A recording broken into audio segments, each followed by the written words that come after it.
Wow, wow, wow, wow, wow. Hello, everyone.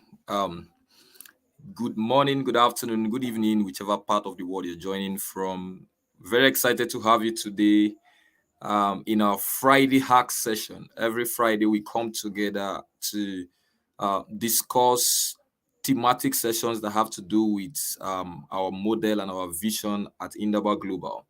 And just in case you are making contact with Indaba Global for the first time, in Indaba Global, what we are passionate about is to build the human capital index of young people. We have that passion because we believe if the human capital index of young people is improved and appreciated, we'll be able to address income inequality.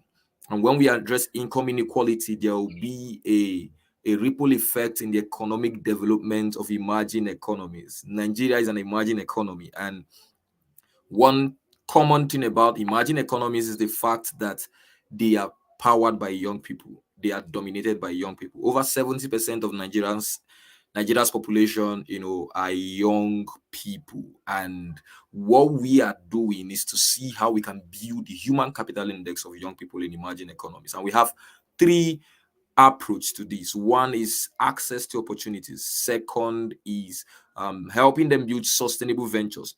And then thirdly is to curate economic reforms for their heads of government. And today we're addressing a topic around accessing global opportunities. And we have a very amazing guest with us who is going to be doing justice to this topic. It's more or less 15-20 minutes, an introductory session, and then a Q&A session. So I want to have that belief that you are armed with your questions. Your questions will be addressed. It's high time we begin to access global opportunities from our huts. It's high time we begin to access global opportunities from the desk in our house, from the comfort of our homes. And the strategic thing about today's conversation is that we want to see how you position yourself to even attract these opportunities. So you don't get to start scrambling. There are certain people, they just sit down and they get invitations, right? They just sit and they get invites to speak on platforms, invites to take on a role, invites to manage a consultation session and all of that. That's because of positioning. So we want to see how, with emphasis on LinkedIn, we want to see how you can position yourself for global opportunities in such manner that you are valued for what you have. You are valued for your skill. You are valued for your art. My name is Emmanuel Ohanwe. I'm the convener of Indaba Global, just in case you're meeting me for the first time. And in few minutes' time, we're going to be having our speaker on board. But before then, enjoy this break interlude. Thank you.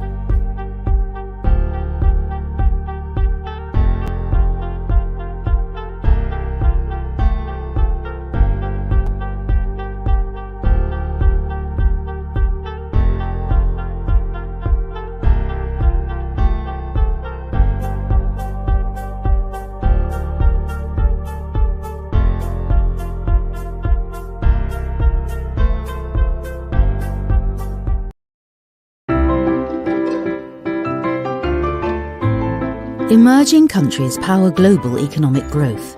They come in many shapes and sizes, and their economies vary too. Some countries have managed to achieve strong and consistent growth over a long period. These are the outperformers.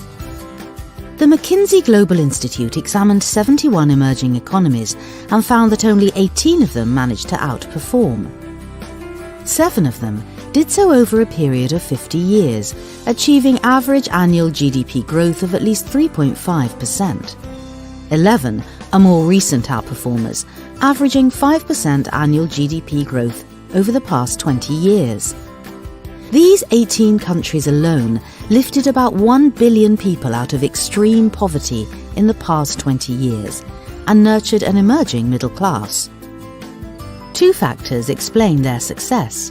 First, a pro-growth agenda of productivity, income and demand. They raised productivity by accumulating capital and technology. That led to more jobs and higher wages for workers, which lifted more people into the middle class. They both consumed more and saved more. Companies earned more. Governments collected more tax. This virtuous cycle also helped these countries export more, plugging into the global economy. The second factor explaining their success: large firms that benefited from the competitive domestic market. In the 18 outperforming economies, there are twice as many large firms as in other emerging economies for the size of the economy. It's hard to stay at the top. Less than half of the companies that make it to the top 20% stay there for a decade. But those that do innovate more boldly, make investment decisions faster, and pay higher returns to shareholders than firms in advanced economies. These countries did not get everything right, and they will need to continue improving to maintain their growth momentum, because other countries could join the outperformers in the future. We estimate that if all emerging economies could achieve the productivity growth rate of our 18 outperformers, global GDP would get a 10% boost. That is $11 trillion, equal to another China. Already we see a new set of countries that are growing fast and that have put in place the economic fundamentals to maintain that growth. That's good news for their residents, and it's good news for the global economy too.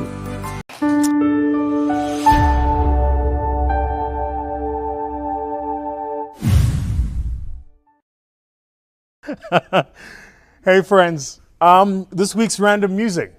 So I wanted to have a conversation this week about leadership. And why leadership? Well, because it's one of those things, everybody talks about it, and every second person you meet is some sort of expert, or at the very least has an opinion about leadership, right? I mean, leadership is just one of those things, it's like noses. Everybody has an opinion about it. So here's my take on this whole leadership conversation. It's this: 99% of the people that want to be the leader and envy the benefits of leadership don't have the mettle of what it takes to lead. That's why leadership is so difficult and so complex. Because when things are easy and times are certain and the direction is clear, it's easy to lead. In fact, you don't even need to lead. Things just kind of take care of themselves. But leaders are leaders and can only emerge as leaders when it's times of strife and difficulty and complexity, right? Maybe think about it this way. Why does the pilot get paid what he gets paid? My view is the pilot doesn't get paid to fly the plane. The pilot doesn't get paid to take off and to land. You know, they've got autopilot now, so the plane can do that itself. But why do you still need a pilot there? And why do pilots still talk about how many hours have you got on the job? Why is that still important? Because as passengers, we take comfort in knowing that if something goes wrong with this plane, if an engine blows up, or an engine seizes, or we hit a rough patch of turbulence, the person behind the wheel is going to know what to do. So if you think about that pilot, he's actually getting paid to manage difficulty and complexity. He's not getting paid to take off and land. Anyone can take off and land. It's like anyone can start a business and register and open a bank account and create a website, right? If you're a manager today in a large corporate, anyone can get a team and start giving out and dishing out instructions. But what really makes you a leader is how you step up when it's the time to step up. It's how your energy, your disposition, your approach changes and consistent with the time. Because the other thing leaders do is they act for their moment, right? In times of peace, the general who's the leader in the army acts for the time of peace. And so what he does is he maintains discipline. He ensures that his troops are well trained. He ensures that they've got the armor and that they continue to train and are battle ready all the time. But in times of war, the general gets paid what the general gets paid, because somebody has to make the call. Someone has to choose tactics and strategy. Somebody has to say which target gets hit first. And somebody has to be willing to make the difficult decisions. That's why the general is the general. But if you think about it, almost all people that join the army want the rank of general. I'm not sure how many of them want the responsibility. Everybody wants the rank because he's the general. He gets the respect. He walks in, he's dripping swagoo. You know, his uniform is lined with colors. He's the Makulubas. But when the pawpaw hits the fan, that's when his job starts. And that's the thing about leadership. Leadership starts when it's a time to lead. And until you've had a moment to lead, you can't call yourself a leader, right? And that's why leadership is not positional. You can have the job and still not be the leader. You can have the position and still not be the leader, because leadership is about how we behave and our energy that we bring in and our intensity and our disposition when it's a moment to lead. And it's about knowing this is a moment to lead. It's not a moment to sit back and to wallow and to wait, right? I don't know about you, but for me, that's been very, it's been cathartic almost. The thinking about, why do I face difficulty, strife, and complexity? As an individual, as a father, as a husband, as a son, and as a businessman. Why do I go through difficulty and challenges? And then I realize often it's because those difficulties and challenges are to build me up so that I'm ready for where I'm going. Which is the second thing I wanted to tell you about leadership, by the way, which is this. You could try as much as you want, but you can't be educated into leadership. Leadership is not about qualifications. It's not about education. Leadership is not even about tenure. You could work 20 years, do the same job, and still not know how to lead. Leadership is about growing into and being groomed into the place. So you grow into the place. But how you grow into the place is you have to go through stresses. If you think about the concept of stress, it's like taking a piece of elastic and pulling it. When you pull the piece of elastic, what you do is you stretch it beyond its natural sense of comfort. You stress it, right? Same too with how you build anything, is you have to pull it and stress it beyond its natural place of comfort. That's how it builds leaders, is you have to be stressed and pulled beyond your natural place of comfort so that you can prove that I can operate at level 1, then level 2, then level 3, then level 4, then level 5. I can operate at all these levels and lead because I've been through the challenges of operating at those levels and I've had the opportunity to lead. Make sense? I don't know about you, but for me, that kind of thinking just like, it dawned on me and it hit me, and it was like a big thing. I was like, wow, whoa. You only become a leader when it's the moment to lead. Until then, you're a manager, you're many things, but you're not a leader. You're just the guy in charge. And that's easy. You get the office, you got the key, you can come in. But you're only a leader when it's the moment to lead. When around you there is doubt, when around you there is fear, and you bring in a sense of clarity and certainty. You go, that's where we're going, that's how we're going to get there, that's when we're going to get there, and that's how we're going to do it. That's what leadership is. So tell me what you think. What do you think about this week's musing, this conversation about leadership? And in your mind, what makes great leaders? And secondly, who do you think are the best leaders alive, not only in the world, but also in South Africa today? Be very keen to get your thoughts, friends. Cheers, Bazalwan.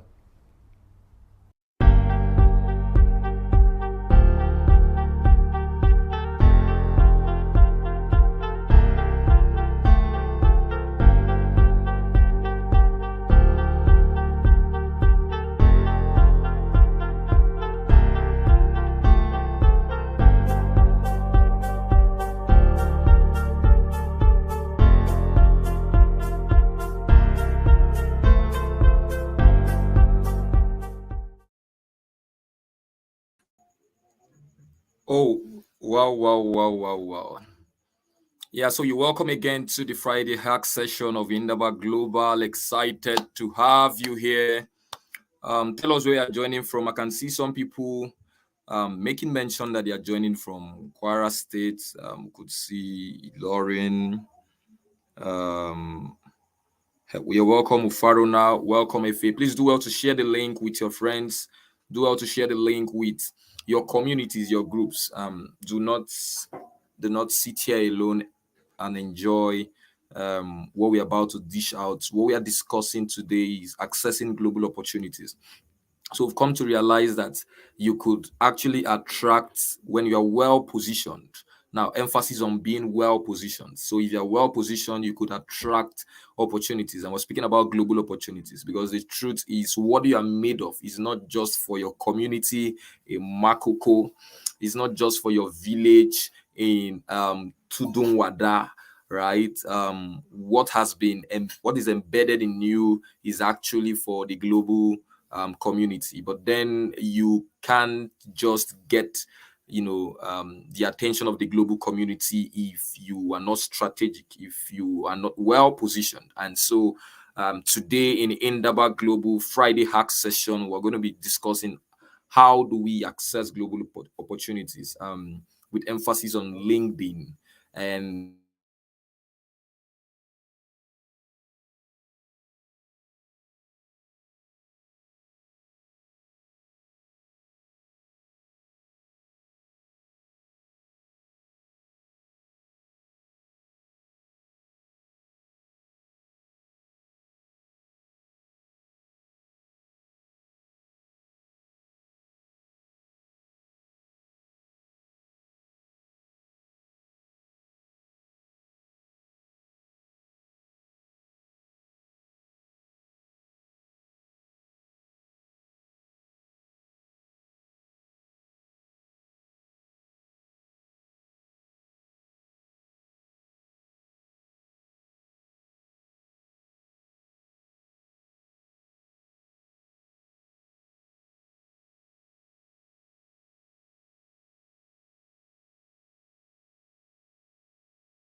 Yeah, great. I'm back.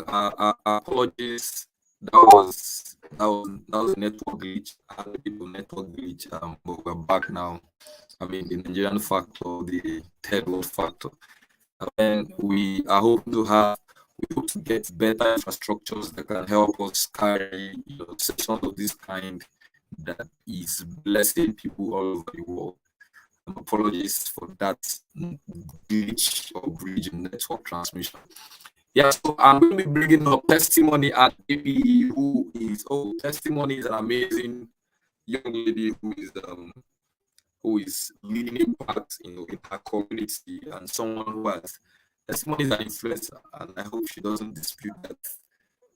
With over 17,000 followers, she can cause a riot. When you're an influencer and you have so many followers, you can just drop a bomb and you set the community ablaze, right? But then the good thing about testimony status is that she's leveraging her influence, she's leveraging her large followership to, bring about personal development for young people, bring about, taking up initiatives for young people. And she's a product manager. That's a very high end skill, right? I'll just be reading her profile in a bit, and we are hoping that in the next 35 minutes, the next 35, 40 minutes, we'll get done with this session. Do also have your questions in the comment section so that we can give your questions priority, because we don't have so much time for this session. It's scheduled for an hour and 20 minutes. So Testimony Adebiyi, she's a change maker, a community organizer with a strong passion for self-development and career positioning. She believes there's so much potential deposited in everyone if they would reach, in and unleash it through personal development. As a young, passionate lady, she has spoken to over 1,000 people, both at secondary and tertiary institutions, and outside the school environment, on productivity, career development, and leadership, out of the passion to see them grow and make better decisions. She's a business manager at DigiUp, a company that gives individuals a digital upgrade through their service, such as LinkedIn optimization, CV, resume writing, cover letter writing. She's also a growth product manager at Tech Semester. I need to take start of week 6 to get over 500,000 people into tech within the next 10 years. It's a very ambitious one to get 500,000 people in the next 10 years into the tech space. And we have a product manager who is leading that initiative as a product manager to ensure that 500,000 young people are gotten into the tech space. And this aligns so much with what we do in Indaba Global. Ladies and gentlemen, you have on your screen in the next, she's here already, Testimony Adebiyi. Can we just can I get emojis in the comment section? Can we just begin to welcome? I hope I'm not lagging. Thank you very much. Can you hear me? Yes, Testimony, I can hear you. By the way, I like your glasses. If you can hear us, can you just drop your comments? Drop your comment. I'd like us to. Okay. I could hear you, although it was breaking a little bit. But I just want to confirm if you can hear me loud and clear. Oh yes. I Awesome. can hear you. Awesome. Right, so thank you so much. You're welcome, Testimony. So Testimony, we have an audience of young people who, some of them are career professionals, some of them are entrepreneurs, some of them are people who they are passionate about carrying out impact projects in communities, more or less NGOs, and these are people who want to find ways to get visible. So there are so many of them who they do a lot, but it appears they are not that visible. And because they are not visible, they are not well appreciated. Their work is not, well acknowledged and recognized, because it's when their work is being recognized that they will be able to, employ more people, help more people across world. So we want to get to build global, want to get to access global opportunities, right? As young people doing amazing stuff. So testimony, just a bit of introduction about yourself. I mean, it's going to be a chit chat session, and yeah. Awesome. Thank you so much, Emmanuel. Good evening, everyone. My name is Testimony Adebiyi, and I'm a product manager, a content creator, and CB expert. I think the first thing I'm going to correct, Emmanuel, I'm not an influencer. Yes, I'm going to I'm going to say that. But thank you so much for the opportunity to be here to share what I know about building yourself to become a global talent to achieve global relevance. And I hope that tonight's session is going to be very impactful. And amazing work at Indaba. Videos that were shared earlier were also very insightful. I mean, whenever I get the chance, to speak with young people, especially if you're, joining from Nigeria, we the youth occupy a large amount of the population, and that means when we are creating value, we also determine to a large extent what the economy of Nigeria is going to look like. We have our own role to play, and it's just beautiful to see young people who are also taking they're becoming responsible for themselves, contributing to national development. So without wasting much of our time, I'm talking about hacks for LinkedIn optimization, and I would also just tie that back to how you can use that to achieve global um relevance. So before I talk about all of those things, I think I would just like to share a short story about myself. Um, I'm a I'm currently in my third year studying library and information science at the University of Ilorin, Nigeria, and that's one of the let's say the titles I have. But I'm doing product management the at the moment, and that was like a journey that just happened within 2 years. You mentioned having 10,000 followers. I mean, that was just something that I started out looking out for in the beginning, but just happened along the way. And I'm so grateful for all of the opportunities that has come with that.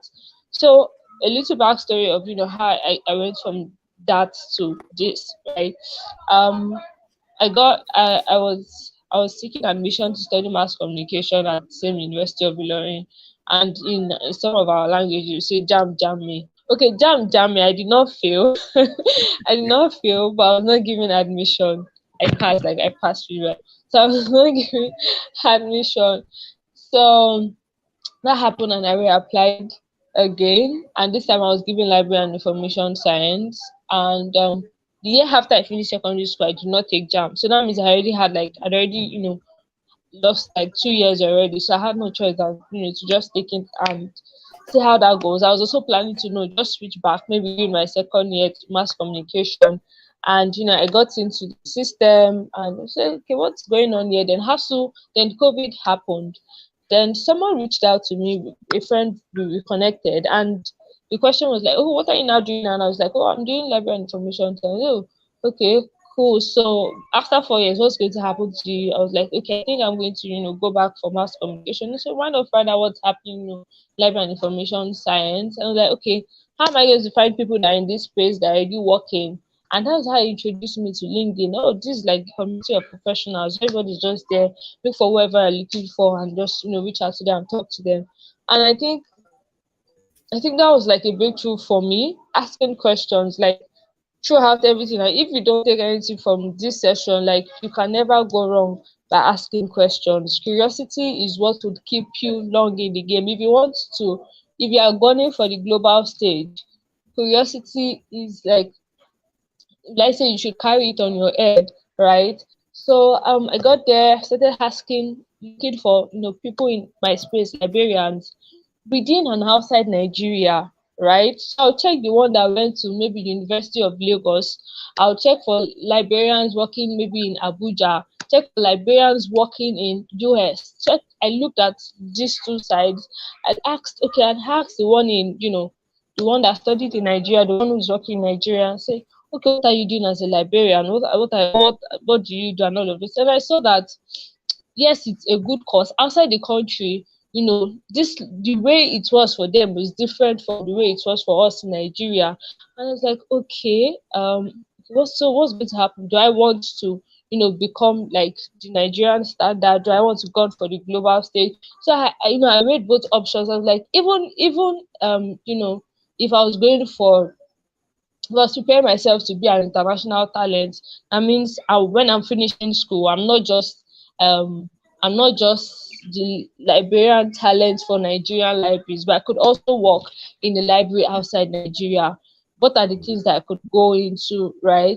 So I discovered that it also aligned with a passion of mine that was underlying, like just get summer education. That was like outside Nigeria. That was because I conversed with these people, and I'm going to tell you how that happened, because most times you just talk about these things and it's just like magic. I did not just reach out to somebody and say, I have some questions for you. It did not happen just like that. So from asking one or two questions, and so that there was I loved, I wanted to solve problems with the education space, and just also had, since we are here talking about how we can reduce income inequality, another mindset you should also have. I'm just trying to drop things from story that I'm sure another mindset you should also have that would really help is having a problem solving mindset, right? When you're solving problems for people, like value, and they're getting value from it, you get money from them, right? So I said that okay, I could do this. Okay, how can I do this large scale? I was at a secondary school yesterday, and I was making an example of, I said yes, I was passionate about education. I could, graduate from school, or even just, during this break, just go to a school and register to be a teacher, and, pay the regular 20, 50K. Like, as a young person, how much the like biggest thing they can pay me, let's say 100K, right? Am I going to be satisfied? I'm passionate about it, yes, but is that the best that I can do? Or what if I was in my house teaching, thousands of people across the globe from my own decks, like you said, and I was getting paid in dollars? Which one did I want to go for? So I discovered that technology has become like a tool for everybody, irrespective of what you do, whether you're an entrepreneur, whether you are a professional, whether you are in the social impact space, whatever it is that you are doing, technology has now become like a tool for you to, times 10 whatever it is that you are doing, where the effort you're putting into it. I feel like I'm already taking a lot. I'm not even talking about LinkedIn optimization yet, but I'm getting there. Just follow me, right? Very So well, whatever it is, following. Very well. We are following uh, who knows. all right. So technology has become a tool for all of us, irrespective of our space, to times 10 the outcomes of whatever we would have gotten. So now bringing this back to LinkedIn, imagine for instance, now I am a teacher. Let's say I'm a teacher, right? And I could be teaching the traditional space and just doing my thing and getting my small money. But what if I also came on LinkedIn, which is a professional platform? Now, LinkedIn is just like Facebook. LinkedIn is just like any other social media platform like Instagram, Facebook, Twitter. I think people, like, we need to first destroy that stereotype that people have against LinkedIn. That LinkedIn is a place for only serious people. Yes, for our serious, but like also normal human beings. LinkedIn is a place for everybody. So okay, so I was saying that now using LinkedIn as a tool, if I was a teacher and I I have my profile that shows that I am an educationist. I teach children between ages of this and this. I take subjects. Somebody in Canada can reach out to me and say, can you tutor my child on this and this? I ask them, what are your rates? Oh, if they even that's like, if I was even doing that, doing tutoring as a service, it could be a school who maybe see my profile, check through my job experience, and so this person would be a good fit for the role we're trying to hire for. Oh, would you like to come over? If that is how I am going to japa in quote, I don't mind. But what I'm trying to say is, with LinkedIn, LinkedIn now puts you in the same space with other talents from India and from Ghana. All of us, we now have leverage to play on the same field, and it now becomes a matter of, how we present ourselves to the world. So it's still sad that so many young people are still not even there yet in, the playing ground. But I'll be addressing those who are already on the playing ground. But in a way, let me use this: they're not yet passing the ball to you because they have not positioned yourself. It's the person that is close to the. Oh, I'm talking about football. It's the person that is close to the goalpost that they're going to pass the ball to. So now let's now talk about how do you position yourself for global opportunities, global standard that just like he said, from the decks of your house.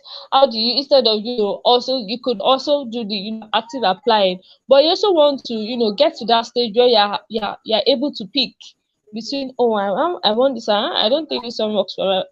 Do you understand? So how do you do that? Now let's talk about, so we say we are all on the playing field, we're all on LinkedIn. I'm assuming that we're all on LinkedIn. If you're not on LinkedIn yet and you're listening to this, hurry up and go and open. If it's even possible to, pause this video, or just hold on and just go and quickly open it and come back. But if we're all, there already, how do you optimize your LinkedIn? How do you optimize LinkedIn to attract these opportunities? Let me tell you something. So let's say, for instance, let's say, for instance, I work at United Nations, right? And SDGH advocate, so youth and I think that relates with employment. And I wanted to work with Emmanuel. I love his initiative. Yeah, okay, yes. Thank you. Recent work, yes. So I wanted to work with Emmanuel on an idea that would, help more youths get, jobs and all of those things. And let's say maybe if Emmanuel reached out to me, he wants to work with somebody in the UN. And the first thing I will do is go and check for Emmanuel on, oh, okay, I think it's QA session. Is it time for questions now? No, it's not. I'm just preparing the mind so they can just start dropping comments. But it's not time. Keep right on, yeah. All right then. So the first thing I'll do is to check out Emmanuel on Google. Yes, that is where the world is tilting to now. Google everything. If you are selling a service to me, or you are proposing potential partnership to me, or you are telling me that I run this NGO and they help young girls in rural communities get access to education materials and all of those things, the first thing that person who is listening to is going to do is go and check you out on Google. And the interesting thing is, when they now type your name into Google, let's say for instance, Testimony Adebiyi, the first thing that usually comes out is your LinkedIn profile. LinkedIn has this algorithm that allows, your LinkedIn profile is the first thing you see on the results search feed, right? So I click on your profile and I'm going through it. The question now is, what I am going to find there, is it going to make me more interested in what you are saying, or is going to raise questions in my mind and be like, is this person really who he or she says he is? Is this somebody that I can trust? Is this somebody that I want to give my money to? Is this somebody I want to work with? I mean, those kind of questions. That is why it's like very, very important. I like to tell people that when they are looking for jobs or they want, like, do you have a LinkedIn profile first? Because now it's not about your CV, that your LinkedIn profile is now your digital CV. So you have to ensure that it represents your brand fully. So I think I've been able to, really break down why it's important for you to be on LinkedIn, why it's important for you to have an optimized profile. Whoever is going through your profile must be convinced that whatever it is you're applying for, it could be a job, it could be a partnership, it could be a grant, wherever it is, you must be convinced that you are the right person for that opportunity. So before I go back to Emmanuel and so we can take questions, I just want to say 5 things that must be checked on your LinkedIn profile. If everything is not set, like, these 5 things must be in check. So the first thing is your headshot, which is like your picture, which is like your profile, your profile photo using WhatsApp terminology. So your headshots, ensure that it's a very quality picture. Ensure you're smiling. People would want to, view your profile more than somebody that is looking like something like that. So your headshot. Then the second thing is your cover photo. So that's what is usually behind your headshot on your profile, like this large block, usually blue if you've not added one. So add a picture to it that tells whoever is viewing your profile an idea of what you do, of who you are, right? It makes it look more professional. Then after that, your headline and your headshot, I think they are the two most important things on your profile. Why is this so? Because they follow you everywhere. Everywhere you make a footprint on LinkedIn, they appear. Let's say, for instance, I'm making a comment on Tony Lumelu's post. My picture and my headline is there. So if that's not good enough, if it's not really good, it says a lot about my profile. People will not be interested in clicking my profile and checking it out. Right, so that has to be like in check. So your headline is, what is below your name. If you check my own profile, you'd see Testimony Adebiyi. Then my headline is product manager, content creator, CB expert. The major goal of your headline is to give whoever is, viewing your profile an idea of who you are. It should get straight to the point. What does this person do? Must give me a mental picture of what the person does. So I've said three things: your headshot, your cover photo, your headline. Then the fourth thing is your summary. So this is where you sell yourself. I always say, like, wherever you are, whatever you do, you're always selling. You're either selling something or you are being sold. So you are an entrepreneur, you are offering services or products.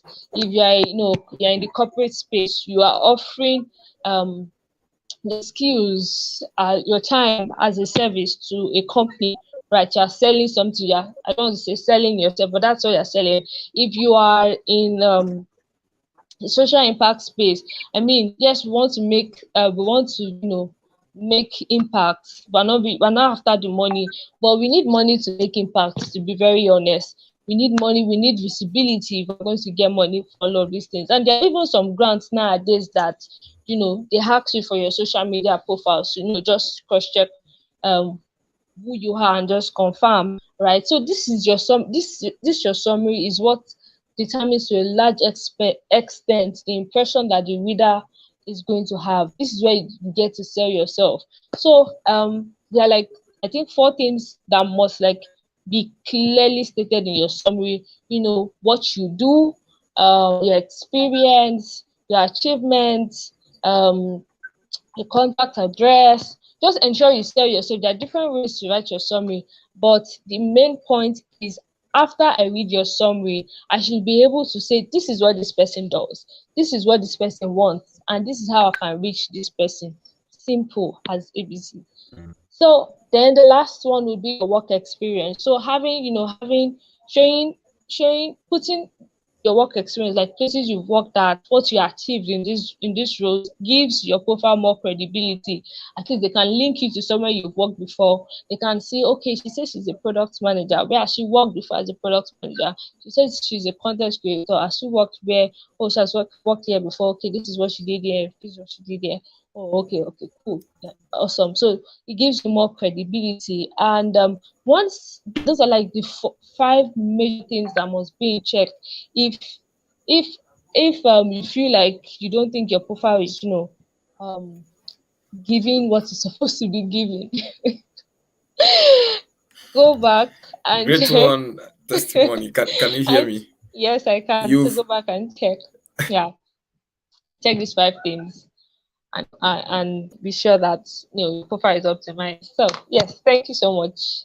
Hope that was no more than 15 minutes. you should know it's more than 15 minutes.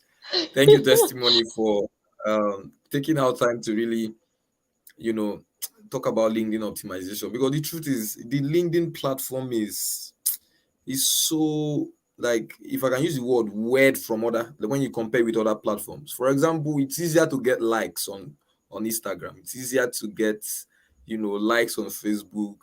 Yeah, It's easier to get, or LinkedIn, we are you stingy with our and, life. and sometimes you see some very, I read some posts, very intelligent posts, and nobody's engaging it. So I'll be like, I mean, this guy is speaking sense. This guy is, I mean, there's so much value in this. And then you will see some shabby comment. It's not like intelligent posts don't get engagement. I've Yeah. seen intelligent posts that get engagement and all Yeah. of that. But it's kind of skewed. Some other persons you Yeah. see intelligent posts, nothing is happening there. There's no comment, there's no like, Yeah. and this other person Mm. is just I mean, just saying a casual thing, and you see I don't know. Do you people want me to comment on commenting that, like, or you just like your own comment? yes, yeah, make a comment on that. If you have a comment on that, you can make a comment on that. Okay, so yes, LinkedIn is quite different from other platforms, and it's more like there's a way around it. And what I always tell people, when it comes to LinkedIn, you're not after comments, likes rather. That's what many people don't know. You're not after how many people like your post. You're after how many people see your post, because LinkedIn is more Mm, of visibility. So sometimes I make a post and I get like 14, 14 likes, and I put a lot of effort. But I know that 1,000 people have viewed this. That's what I'm after, because you come back again, maybe 500 people view it. We want people to see what you are doing, and they have seen it. You've achieved the goal. That should be the goal for every content. And as regards, some of intellectual content, going viral, all of those stories, like I'm proud to announce, I'm feeling proud to announce, all of them. So people on LinkedIn relate a lot to stories. So okay. I'm not saying that all those niche focused content does not go well. It's just like everybody's strategy is different. I'm not interested in getting likes. I'm just interested in product managers or people that need my services as a CV writer to see my content. As long as they see that, then they can reach out to me, right, and say, oh, we want this opportunity. Some people want the likes, some people want the followership, maybe to do brand influencing. Our priorities are different. Are you looking for jobs? You're not interested in getting likes, all of that. So I think priorities differ. Then storytelling is very like on LinkedIn. We see that a lot. So yes, that's what I wanted Mm. to say. So if there's one key thing, and just in case you are joining us for the maybe you just breezed in, you saw a link and clicked, and here you are. We are discussing accessing global opportunities, right? Positioning for global opportunities, and we are looking at LinkedIn as a pathway, how to optimize your LinkedIn, and how to optimize your LinkedIn, and how to be able to access these opportunities. And we have with us Adebiyi Testimony, who she says she's not an influencer, but I mean I beg to differ. Because 17,000 followers, over 17,000 followers is not a beans, right? So she's the one taking us on this session, and we've been discussing a whole lot around positioning, a whole lot around having a clear focus on what exactly you want to get out from LinkedIn, because that would kind of inform how your approach, inform your KPIs, the matrices you should begin to look at, right? If it's in business, we talk about the key performance index, and what KPIs you can use to measure sales outcome, marketing outcomes, and all of that. But then in this case, you're looking at, okay, how much of, if I'm there for job, so how many recruiters have reached out to me in this month, and how can I increase my increase my okay, like how can I be able to increase my attractiveness, if I can use that word, make myself Yeah. so attractive to be to these recruiters who are on LinkedIn. And she made a comment very important: storytelling. That storytelling works very well in LinkedIn. So maybe you are someone who you are here and you want to you are looking at increasing engagement in your post. Storytelling is a strategy.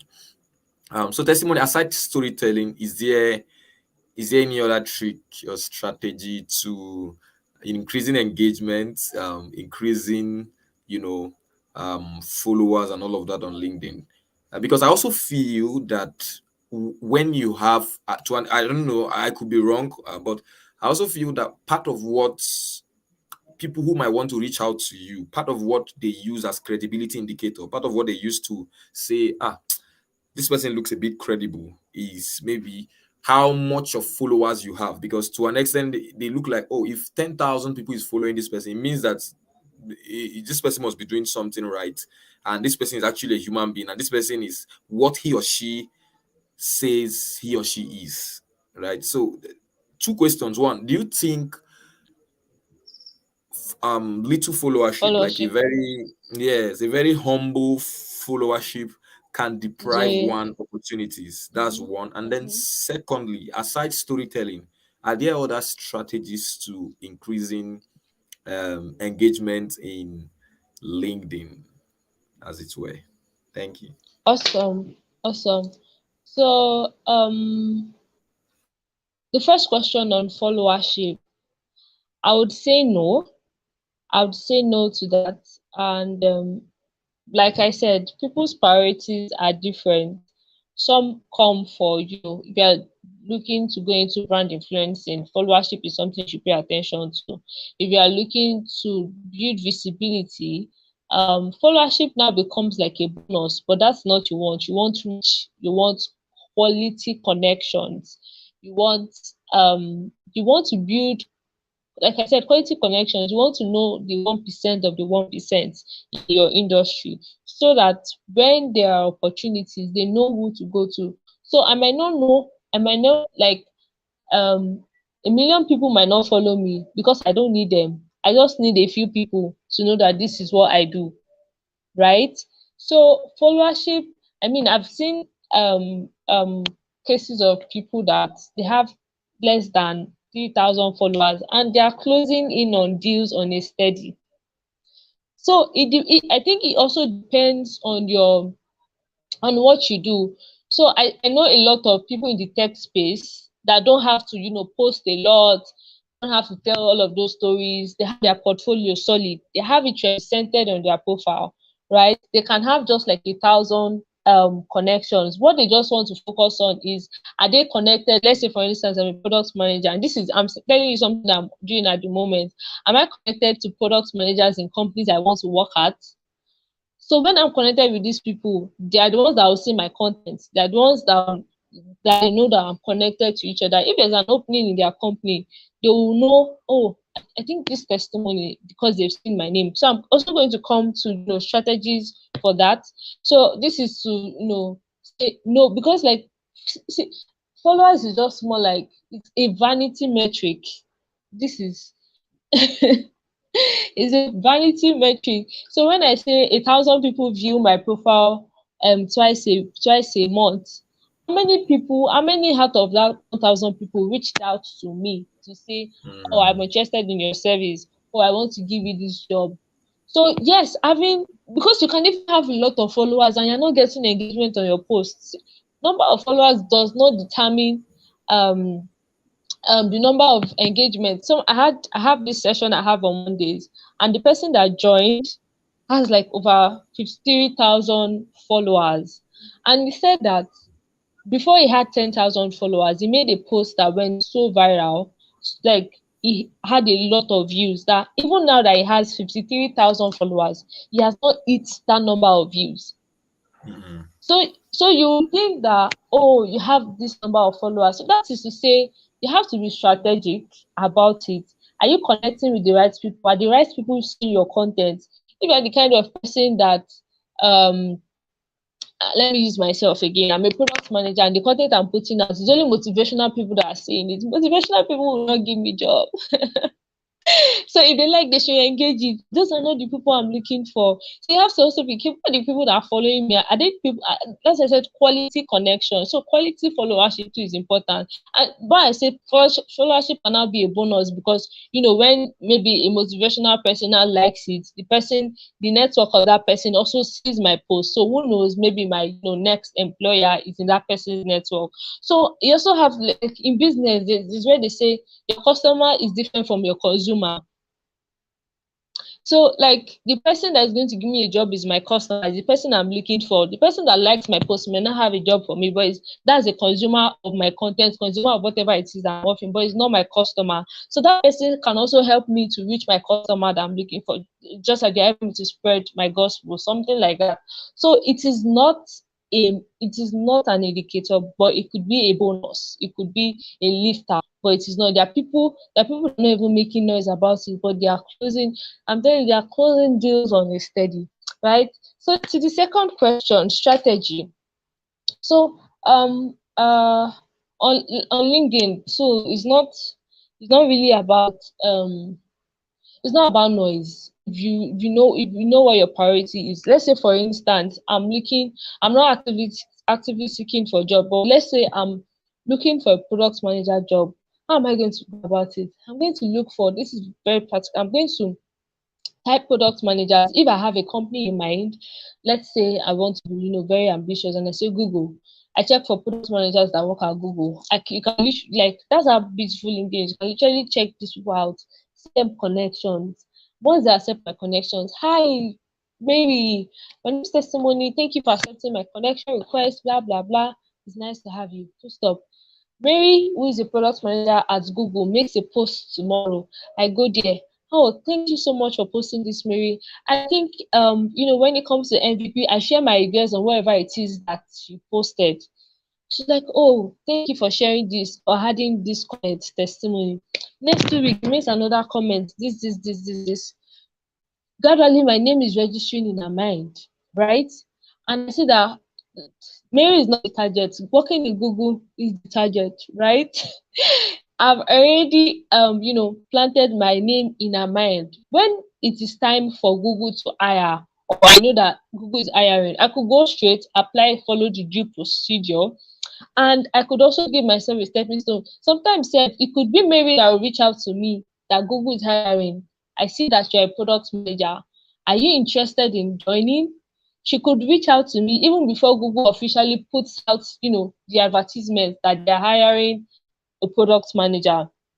Or I go, if it does not reach out, I message her, hi, Mary, I saw that Google is, hiring. Would you mind to jump on a call with me? I'd like to ask her certain questions. And maybe I could just ask her that what is the process going to be like? Is there anything I need to know that will help me in the process? And she could put in a word for me with the hiring manager. These are my skills, this is my CV attached. And that's how I get to, skip the entire long interview process and testing that I would have gone through if I just applied through the normal route, right? That's like job. That's for like people seeking for jobs. We could use those that sell products too. I've mentioned like the strategy already.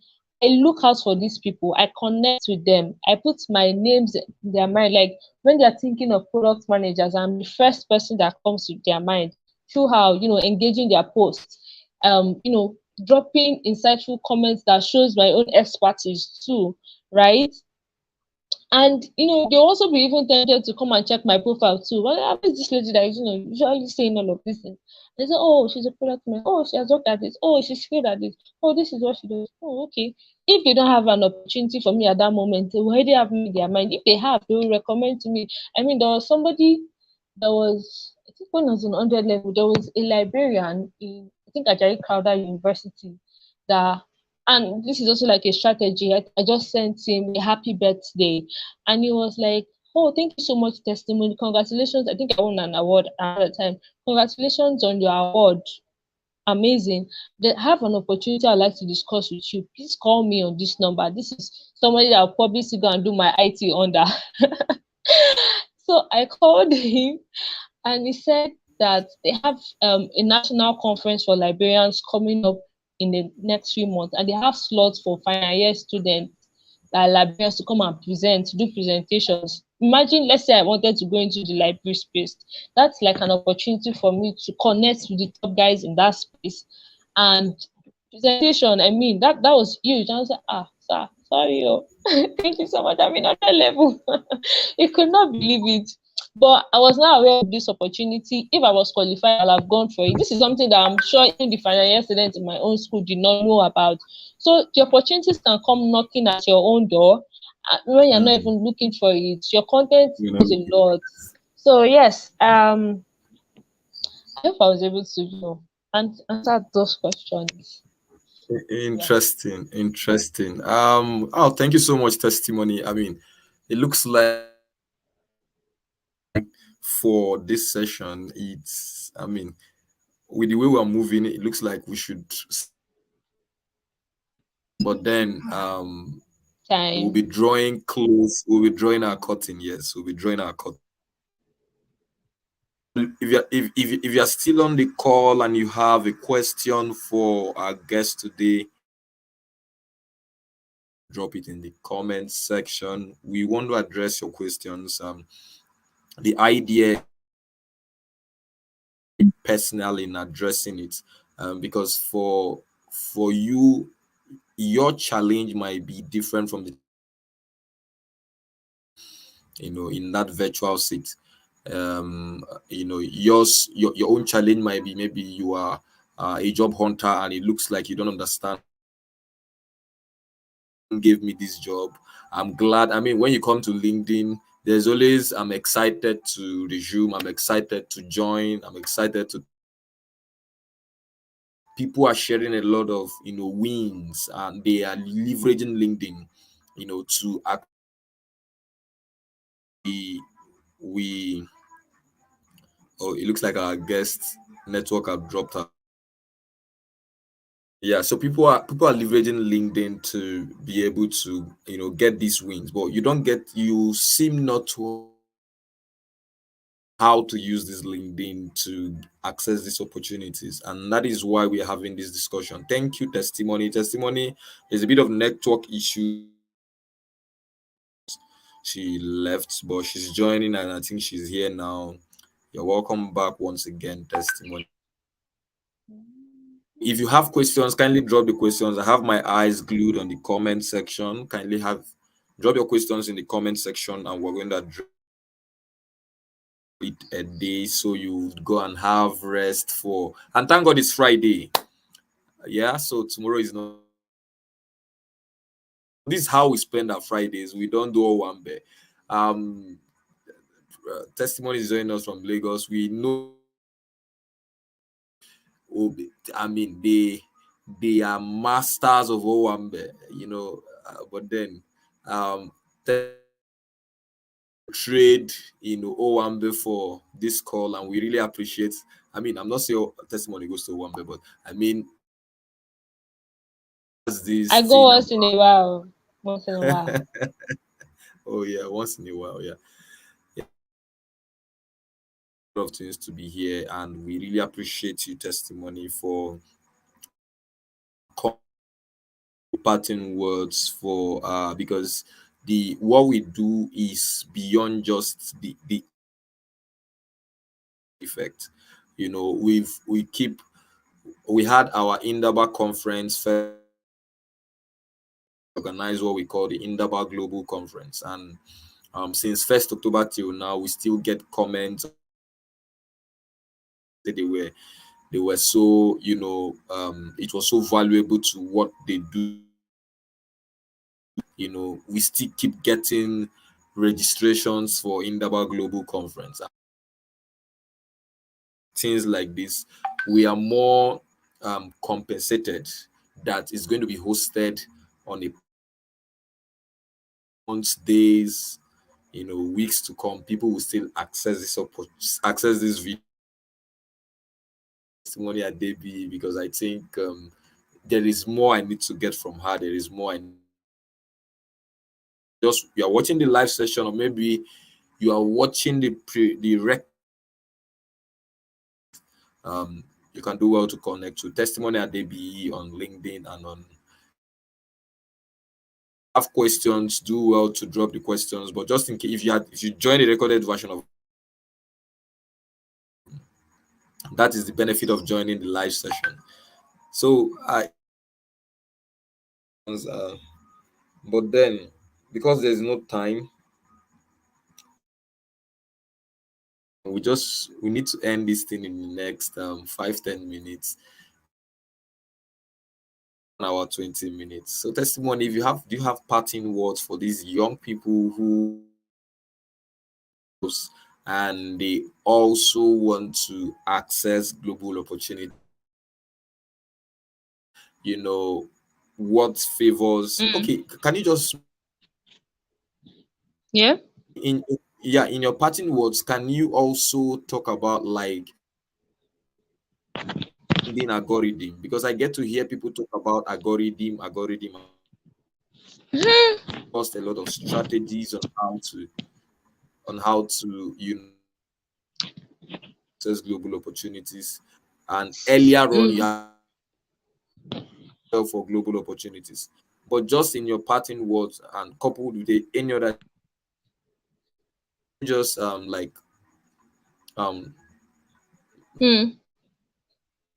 Okay. algorithm, the LinkedIn algorithm. What are the things that Okay. favor LinkedIn algorithm? Yeah. Okay, so about the LinkedIn algorithm, it's not something I really pay attention to, or although there are some basic things that I know that helps the content run faster. So something like having pictures with your posts. Most times good and clear pictures of yourself that just releases emotions and all of those things. So having pictures, reducing outbound links, I think things like that. Like maybe I'm putting a link to YouTube, live in my post. It's kind of slow down how fast it's going to fly. I think, I, like I said, it's not something I pay attention to, and why I do not. You mentioned something. Okay, you mentioned Mhm. some affects how far it can go when you have links Yeah, on your post. yeah. Oh, great. Yeah, yeah. So how outbound links. So like maybe link that will take you outside LinkedIn majorly. So I also said that why I also do not pay attention to LinkedIn algorithm, and why I also strongly advise is you don't want to judge your intelligence by the power of an algorithm. Don't do that to yourself at all. So the amount of value that you're putting. Just ensure, like, is this message I'm trying to pass across, is it going to help anybody, is it going to solve anybody's problem? That's it. Because see, you could do all of these things, put your picture, do not put a link, get inspiration from far and wide, and it does not fly. What are you gonna hold? Does that mean you're dull? Does that mean you don't know what you're doing? No. So don't judge your intelligence by the power of an algorithm at all. Just ensure that you are giving out value. That's the only thing that matters. You're giving out value, consistency. So rely on the power of consistency over algorithm. You're showing up. Are you showing up with value consistently? God, if people begin to listen to what you have to say, people begin to pay attention. Oh, what does this person have to say today? What is she? So all of those things. And as regards my parting word, there are a million reasons why you should not, gone for the global stage. There are a million reasons why you should just stay local. There are a million reasons why you should just allow things be the way they are. I mean, being the Nigerian is like it's already so I mean there are a million reasons they are available, like, and there are a million reasons why you should. It's still your choice. And it's not just about you. There are thousands of people who are also counting on you. If you don't make it, they cannot make it. Let me put it like that. So if you don't want to do it for you, do it for the next person beside you. Do it for Nigeria, do it for the future, do it for your children. Don't stay local at all. I think I have a question. Should we take it, or I should Yeah. just round up? You could just round up with the question, like while Okay. So rounding up. okay. Just the Okay. So question. can Yeah. I put a skill or talent I'm not proficient yet on my LinkedIn headline? Awesome and brilliant question. So you don't want to, turn out to be a liar, and you finally land the interview. Let's say I'm product manager, and it's like, oh yeah, now do this test, and I'm like, God, I see the learn. So you don't want to do that. And what you could do, for instance, when I joined LinkedIn when I was in 100 level, which I did not have any skill. I cannot claim to be a librarian. But what I did, I saw you could do things like imagine, or let's say you're a graphic designer, you could use budding graphic designer, like budding. So it starts showing like you're in progress. Budding, budding, imagine, or blockchain enthusiast. Um, I think those three words you could attach them as descriptive adjectives to show, like, to just support whatever it is that you put on your headline. So I think I've used let me use for maybe content writer. You can put budding content writer, so just to, like, also let the person know that someone that is still coming up. You don't want to put content writer in Still progress. coming up. And know that. So yes. So yes, thank you so much. Thank you so much for having me. Looking forward, to see everybody at the top. Let's all get here together, you know, and yeah, make make our families and Nigeria proud. Interesting, interesting conversation. Looking forward to seeing everyone at the top. I mean, that parting word is a very great take home.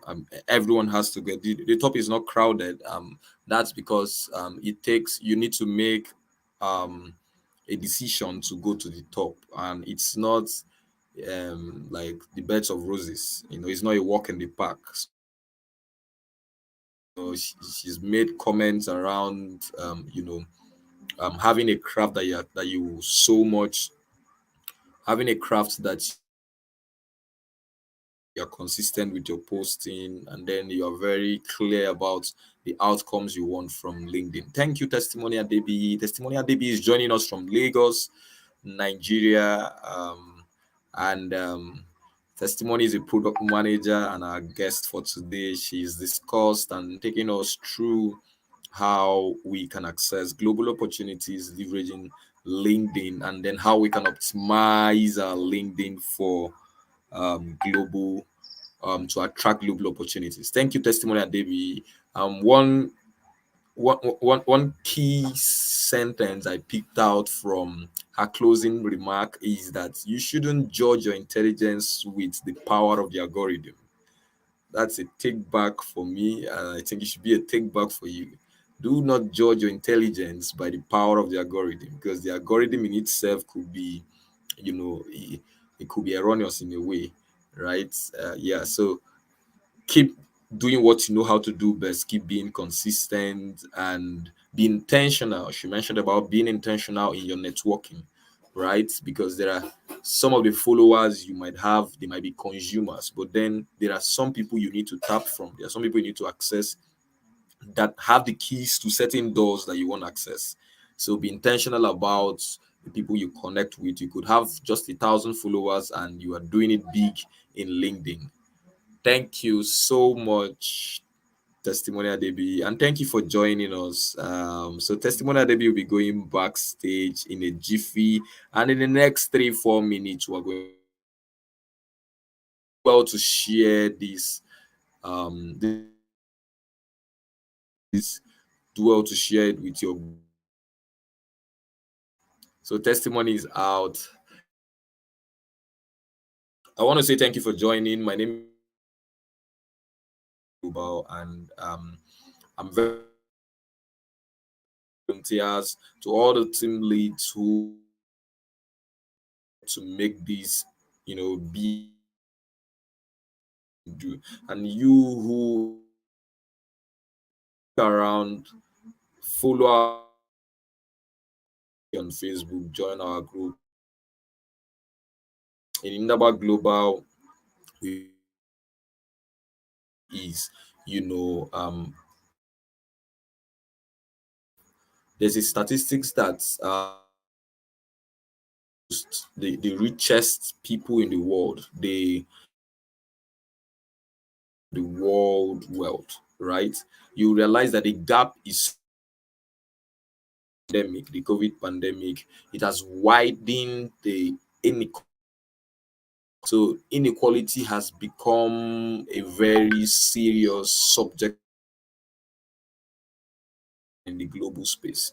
And for emerging economies, it's very pathetic. And young people are the receiving end.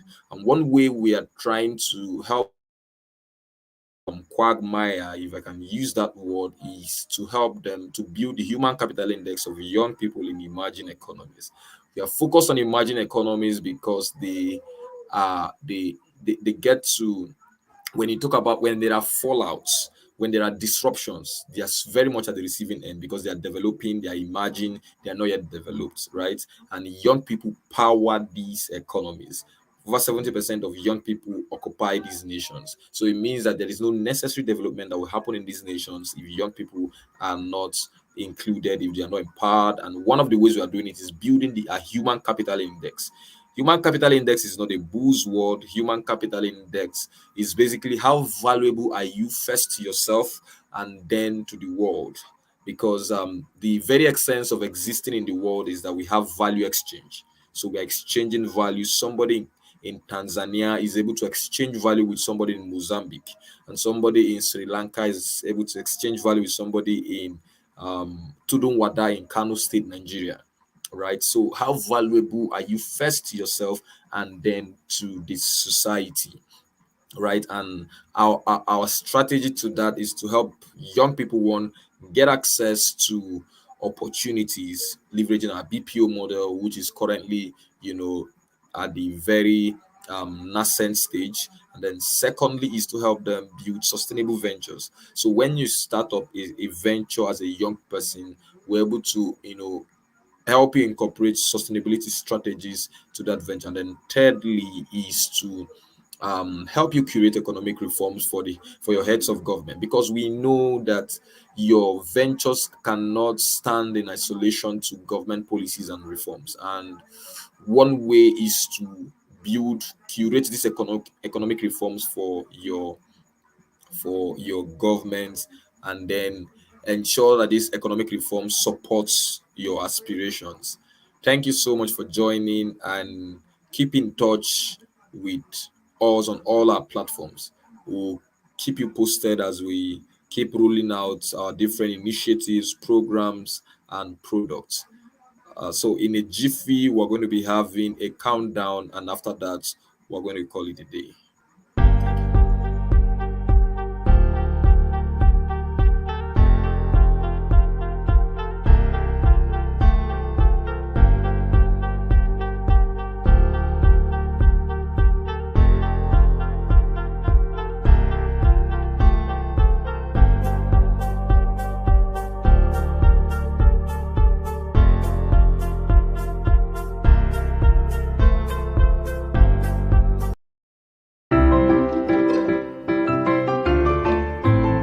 Emerging countries power global economic growth. They come in many shapes and sizes, and their economies vary too. Some countries have managed to achieve strong and consistent growth over a long period. These are the outperformers.